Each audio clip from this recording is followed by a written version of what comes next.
Oke, teman-teman, ini adalah Pak Iman Kadarisman, kawan saya yang sudah lebih dari 30 tahun berkecimpung di bidang pariwisata. Saya perkenalkan Pak Iman hari ini pas datang lagi di kantor kita yang sedang lagi santai, kita ngobrol-ngobrol. Kenapa sih ya kita ingin sekali menjadi seorang tour leader ya? Tour leader itu tidak sama dengan tour guide ya Pak Iman. Betul. Ya. Jadi kita ngobrol sekarang, kalau tour leader itu enaknya apa aja sih kalau kita masuk sudah jadi pekerjaan ini? Kira-kira mungkin bisa sharing sama teman-teman kita di sini Pak Iman. Baik, jadi teman-teman, ketika kita menjalankan fungsi atau tugas sebagai tour leader, orang melihatnya bandara, orang melihatnya hotel bintang 5, orang melihatnya makan di tempat mewah ya, objek wisata pilihan yang sekarang kekinian, orang banyak selfie ketika ada di satu objek yang cukup bagus satu kota. Boleh dibilang secara ini glamorous lah hidupnya, mewah, sophisticated, mewah, kesannya seperti itu. Padahal kan mereka nggak tahu, itu adalah sesuatu yang terlihat secara umbrella, tapi isinya nggak tahu. Isinya apa? Tentunya adalah kita secara profesional, kita yang melancarkan pekerjaan mereka untuk bepergian dan mengamankan perjalanan itu. Supaya menjadi satu paket yang bagus, betul, pergi dalam keadaan yang baik, betul, pulang juga harus yang lebih baik. Betul, Pak. Dan dilakukan berulang-ulang ya Pak betul. Iman ya? Karena sudah setelah pergi di satu tempat wisata, dia akan pergi ke tempat wisata yang lain. Betul. Nah, manfaatnya sebagai seorang tour leader, dia juga harus punya kriteria yang harus bisa mumpuni dong untuk membawa turis-turis ini kan? Oke. Sebenarnya sebelum kita bicara manfaat, basically orang ini harus hobinya jalan. Mentalnya boleh dibilang mental baja, nggak sakit-sakitan. Physically dia sehat, jiwa dan raga. Ini persyaratan itu persyaratan dasar. Iya, dasar. Ya. Kenapa dia hobi jalan? Karena kalau nggak hobi jalan, itu nanti jadi kendala. Orang yang hobinya jalan berarti memang sudah ditakdirkan untuk bekerja jalan, kakinya tuh berjalan kemana saja. Bagaimana manfaatnya? In return, ketika satu hobi ini dijalankan dan menguntungkan, udah pasti dia akan bergeming dengan istilahnya fee yang dia dapat. Fee. Nah, kalau kita sudah ngomongin bicara fee, berarti ada satu manfaat, yaitu keuangannya, finansialnya dia akan dapatkan dari pekerjaan dia sebagai tour. Padahal tuh orang jalan-jalan ya, tapi dia dapat ya. Harusnya kan bayar. Ini malah jalan-jalan gratis dan dapat income, dapat uang. Sehingga keluarga yang ditinggalkan, even 1 minggu atau 10 hari, ada uang yang ditinggalkan untuk keluarganya supaya jangan mereka kelaparan, keluarga nggak perlu takut untuk dinafkahi teman-teman ya, berarti dan bahkan pulangnya bawa souvenir buat keluarga, buat oleh-oleh, tambah lagi pada pulang. Itu dahsyatnya. Bisa dibayangkan ruangan kerja dia itu banyak sekali ikon-ikon luar negeri semua. Souvenirnya itu padahal ada yang dipersembahkan dari tamu-tamunya, ada yang memang boleh diberikan kepada partner-partnernya, dan juga yang memang kalau dia mau beli sendiri souvenir untuk dikumpulkan di hari tuanya nanti ya. Luar biasa Pak Ibu. Oke. Jadi kalau dari manfaat ini kita bisa dapatkan, kira-kira persyaratan dasar tersebut, apakah semua orang kira-kira sudah bisa dapat untuk mendapatkan ya, seperti yang kita sudah lihat di perjalanan kita. Suka kadang-kadang ada orang yang tidak hobi tapi dia dipaksa untuk menjadi seorang tour leader. Apakah ini bisa jalan atau enggak? Jadi kematangan seseorang tour leader diperlukan, karena di dalam ilmu katakanlah tour leader dalam pengertian bahasa Indonesia itulah pemimpin.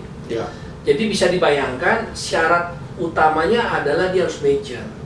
Di usia yang mature itu diantaranya 24-25. Dewasa lah ya. Dewasa ya. Selesai mereka studi D3 atau S1 di bidang tourism itu lebih bagus. Anak-anak kalau lulusan SMIP kira-kira bagaimana? Apakah dia sudah cukup major? Nah, di situ 18, 19 seperti itu bisa di-upgrade, tentunya dia harus di-asistensi dulu. Berarti ada pendidikan lanjutan. Ada pendidikan lanjutan.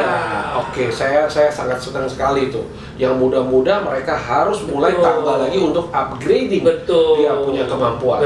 Tapi yang umur 24 sampai ke atas sudah boleh dilepas, tapi jangan jangan lupa juga untuk invest dia pendidikan lanjutan. Betul. Ada lagi, oke. Karena apa yang didapatkan di bangku kuliah atau keseharian mereka itu beda, Pak Ivo. Iya. Kita mengatur orang untuk bepergian. Iya. Orang itu punya perasaan. Iya. Betul. Orang itu punya keinginan, ekspektasi. Kalau tidak sesuai dengan ekspektasi, tidak bisa memenuhi kriteria dasar, makan minumnya peserta, maka orang yang akan dipimpin atau orang yang akan dibawa turnya itu tentunya akan sedikit nggak suka gitu dengan program tersebut, apalagi dengan figur tour leader yang seperti itu.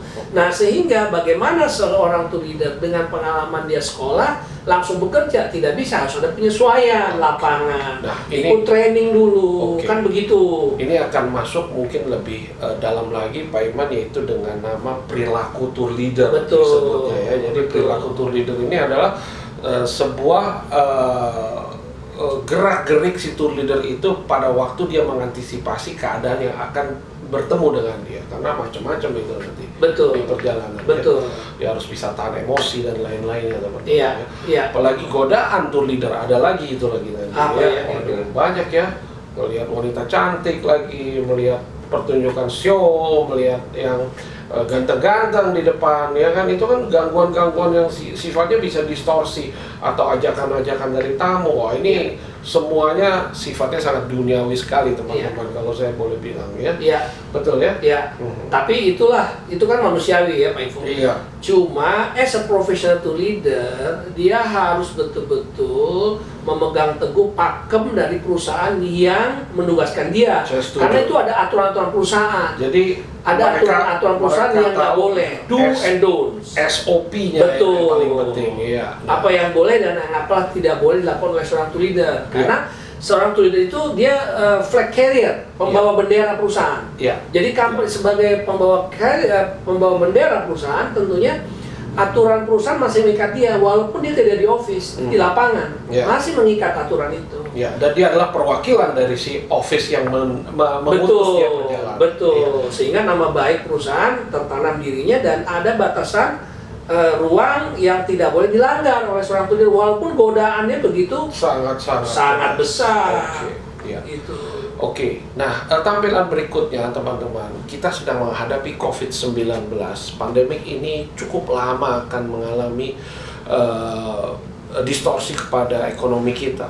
Yang saya ingin tanyakan sama Pak Iman, apakah setelah COVID-19 ini kita akan siap untuk menerima turis-turis dari luar negeri atau kita akan membawa turis ke luar negeri?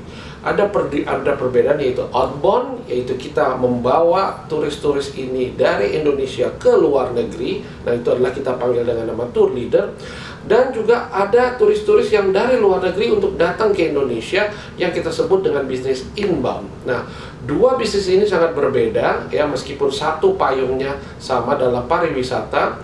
Kita akan coba untuk bicara sama Pak Iman bagaimana COVID-19 ini mengenai efek terhadap kita semua. Kira-kira sekarang kita ini bisnis pertemuan semua sekarang lagi di stop, ya tidak bisa, tapi saya yakin kita akan selesai. Pak Iman, apakah selama COVID-19 harus semuanya anak-anak ini diam aja di rumah atau gimana Pak Iman? Setelah COVID ya, kita bicara masalah pekerjaan ya. Iya. Setelah COVID-19, sepertinya Pak Ivo, ada protokol kesehatan yang harus dilalui. Lalu lintas bepergian orang ke satu wilayah atau antar negara pasti akan mengalami repositioning, perubahan aturan, regulasi. Contoh misalnya, pasti nanti akan ada keluar namanya dalam pengurusan syarat visa, aplikasi visa, yaitu dokumen untuk tiba di satu negara yang dikeluarkan oleh negara tujuan, maka ada satu syarat yaitu masalah kesehatan. Ini untuk turis yang dari Indonesia ke luar negeri. Iya. Sama, begitupun dari luar negeri ke Indonesia. Pasti keimigrasian kita akan memintakan surat itu yang dikeluarkan dari negara yang bersangkutan apabila wisatawan akan ke Indonesia. Dan masing-masing negara akan berlakukan ini semua ya setelah COVID ini selesai ya. Dan itu sudah ada aturan WHO-nya sudah pasti Pak Ivo. Sertifikasi itu diharuskan sebagai mandatori untuk mendapatkan visa kunjungan. Jadi setidaknya kenyamanan itu akan sedikit terusik ya, karena Betul. orang harus memakai eye mask, Betul. harus pakai APD atau whatsoever. Betul. Tetapi kalau kita sudah selesaikan ini semua, apa yang kira-kira Pak Iman perkirakan dalam dunia pariwisata kita ke depannya? Saya kira untuk dunia pariwisata Indonesia dalam mengantisipasi penyesuaian kan butuh waktu sekitar 1-2 tahun adjustment itu kan. Lalu apa yang diisi? Ketika SPPB sudah dicabut oleh pemerintah, maka pemerintah kan harus melakukan yang namanya gerakan pariwisata domestik. Ya. Jadi kita prime domestik dulu yang kita harus lakukan. Kenapa domestik? Karena domestik sudah kita kelola secara protokol kesehatan, ya kan? Kemudian tinggal membawa orang ke satu destinasi, apakah itu Jogja atau Bali. Mereka melakukan meeting, mereka melakukan bisnis, dan itu yang kita gerakkan. Seperti persis ketika kita bermasalah dengan satu wilayah di Bali, pada waktu itu orang nggak mau ke Bali karena ada kejadian-kejadian tidak mengenakan untuk wisatawan asing. Kan di recovery-nya untuk Bali dengan domestik. Begitu juga di Indonesia. Karena kita nggak bisa keluar negeri, kenapa tidak kita bikin satu pergerakan ekonomi pariwisata dengan melakukan pergerakan perjalanan domestik. Jadi arus traffic yang domestik ini kita akan lakukan. Betul. Ya, sebelum kita sampai ke luar negeri. Ke luar negeri. Berarti ada waktu yang bagus. Ya. Bagi teman-teman kita yang memang ingin masih mau belajar dan juga menambah wawasan sebelum lonjakan penumpang dari Indonesia di mana ekonomi kita bagus tuh akan pergi ke luar negeri. Betul. Ya. Waduh, itu luar biasa. Jadi begini, minimal kita sudah bisa mengikuti protokol kesehatan. Misalnya, hotel kan sama. Hotel di Indonesia sama di luar negeri. Change hotel misalnya Hilton, taruhlah atau katakanlah kita Accor Group. Dia punya syarat kesehatan untuk terima tamunya, even domestik maupun internasional. Betul. Nah, kita coba uji cobakan dulu, misalnya di daerah wisata Bali untuk Accor, gimana sih pasca COVID untuk makan pagi di hotel? Apakah masih sama prosedur kesehatannya makan pagi sebelum dan setelah COVID? Lalu ada sosialisasi dari pihak hotel kepada pengunjung. Ini yang kita dedikasikan dulu, kita sosialisasikan dulu sebagai masyarakat domestik yang melakukan pergerakan pergerakan wisatawan di domestik. Tetapi kita perlu ketahui bahwa hotel vendor yang digunakan adalah hotel chains international.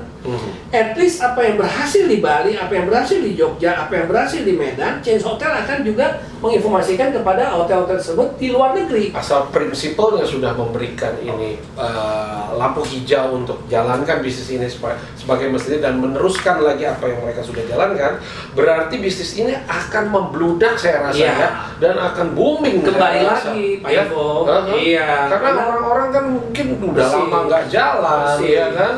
Dan melakukan bisnis trip, hospital ya kan, atau kecantikan ya, itu bisnis tambahan pada waktu mereka akan keluar. Betul. Oke. Setelah COVID-19 teman-teman, banyak sekali perkiraan-perkiraan yang kita akan lakukan, apa yang mungkin menambah dan juga baiknya untuk teman-teman investasikan. Ini sangat penting untuk karir Anda ke depan ya. Jadi jika teman-teman ingin bergabung dengan kami, tentunya teman-teman harus memilih satu fokus perjalanan apa yang Anda ingin lakukan. Jadi seperti Anda ingin ke inbound atau ke outbound ya.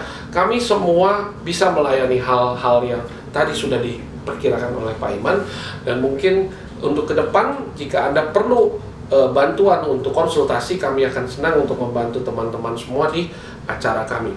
Ini adalah talk show yang pertama, memang tidak terlalu lama teman-teman, tapi kita akan lakukan talk show berikutnya yang akan kita sebarkan lagi dari social media kami dan juga untuk ke YouTube. Dan Anda bisa subscribe YouTube kami ya, supaya membuat kami lebih semangat dan konten-konten berikutnya mengenai bisnis pariwisata dengan outbound kita, karena kita semuanya adalah manusia, kita butuh interaksi dan kita butuh juga untuk bertemu. Pasti kita akan selesaikan hal ini secepat mungkin, dan kita ikut dengan pemerintah punya aturan ya, untuk selalu social distancing ya, selalu untuk memakai masker untuk sementara ini. Dan kepada Pak Iman, terima kasih untuk pertama kali kita lakukan talk show ya. Kalau ada mungkin tambahan-tambahan bisa kita sharing kepada teman-teman yang akan mungkin nanti akan join kita di bulan Juni. Silakan Pak Iman. Jadi teman-teman, janganlah Anda berhenti untuk belajar. Janganlah Anda berhenti untuk terkungkung dengan persoalan COVID. Ada baiknya kita belajar untuk menerima satu lalu lintas perubahan di dunia ini. Karena apa? Karena tentunya ini ada satu pembelajaran buat kita. Kita menahan diri dari satu cara untuk bepergian, tapi di sisi lain orang bepergian itu adalah hak asasi dan tidak bisa dibendung, tidak bisa ditutup, tidak bisa dikungkung. Itu hak asasi yang tercantum dalam hak asasi internasional. Sehingga pada kesempatan ini marilah kita jangan berhenti belajar, tambah ilmu, manfaatnya adalah untuk Anda semua. Demikian Pak Ivo. Oke, terima kasih Pak Iman, sukses ya. Kita selamat menunaikan ibadah puasa juga ya. Oke, mari teman-teman join dengan presentasi kami, dan juga di bulan Juni awal kita akan mulai dengan online meeting, online pengajaran edukasi kami. Dan tentunya jika teman-teman bersedia untuk memberikan waktu yang lebih lama lagi untuk menonton video kita, nanti kita akan lakukan yaitu video-video tambahan yang sifatnya adalah untuk membangkitkan semangat teman-teman semua di dalam bidang pariwisata ini. Terima kasih dan sampai jumpa. Ya, bye.